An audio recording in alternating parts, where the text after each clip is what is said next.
it is gaining momentum. It might take another season before we start seeing the Lakers, competing at the upper regions of the Western Conference.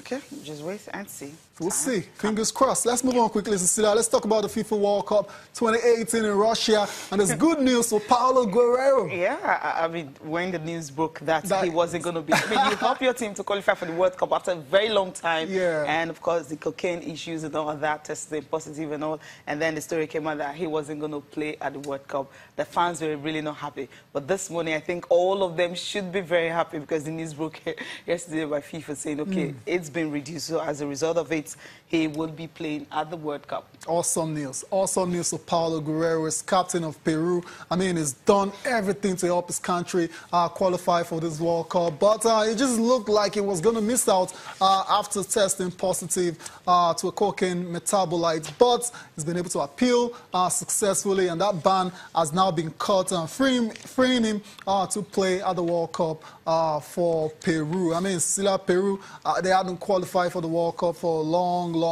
time, and he's played a crucial part in bringing them back to the world stage, and it was so close to missing out. But the good news is now Paulo Guerrero is 33 years old, and he's expecting this to be his last World Cup. Will get the chance to captain Peru at the World Cup in Russia. Yeah, so it's going to be, so the ban was cut, and as a result, he will be in Russia. Yeah. 2018, leading his team. Absolutely. The highest scorer. Yeah. It's been fantastic, Yeah. But it would have been very, very bad not just having him.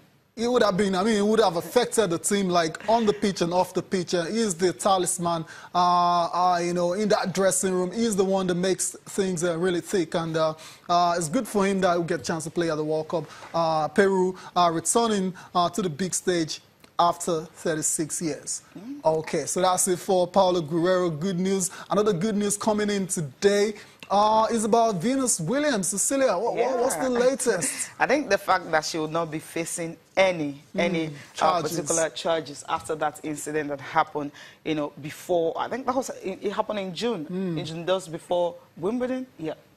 Yeah, I mean, for the US Open. It is good news. It is massive news for Venus. I mean, that fatal car accident, that took the life of someone, and the family filing a wrongful lawsuit, wrongful death lawsuit against Venus Williams. But based on all the evidences that have come out, they have reviewed the footage, and reports coming in this morning says that Venus will not face any charges, and I mean, it is just good because this has been a distraction for a while now, and perhaps this is the end of it. Yeah, definitely. I think it's the video evidence that was released, by the Palm Beach Gardens police. That was actually what helped her, because at first the police had initially blamed her. Look, she was, very, very wrong for failing to yield the right of way.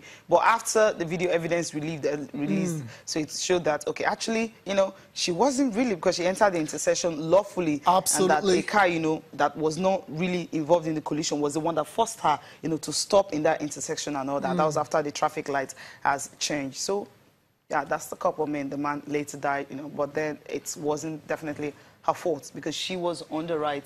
And yeah, I mean, it's just a very unfortunate situation, especially since her life was lost, and very unfortunate. But it looks like Venus is off the hook right now. These are all reports coming in. We're still awaiting confirmation from the police, and because as at the time we came on there, we're still waiting for their response to confirm this situation. But that's the report we have, that Venus Williams will not face any charges from this fatal accident, and good news for her. That's it. Yeah, good news. Good news. Let's move on quickly now and talk about how many days to Christmas now. Just 4 days. Are you looking forward to it? Obviously you are.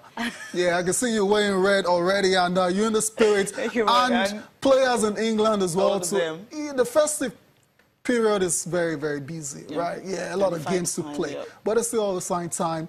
you know, to go and visit, you know, especially the hospitals where the kids that are not feeling too well, kids that can't really spend time with the family because of ill health. But these players find a way to go and cheer them up, and that's what we saw with Manchester City players, both the men's and the women's team visiting a hospital in Manchester, as the Royal Children's Hospital in Manchester, to, you know, to spread a bit of festive cheer. Yeah. And the kids, it's safe to say, were glad to have the heroes, you know, come around and give them, you know, gifts and presents, and, you know, just being around them, you know, just it does something to their mood. I imagine it accelerates their healing process as well. Yeah, definitely, and because at the end of the day, you know, they won't have that, you know, time. They won't be home for Christmas, so to speak. They'll be at the hospital. Just having, you know, your stars, you know, people, your idol, people you look forward to, you look up to, having to come over, you know, to just share the goodies of Christmas with you. Definitely be happy.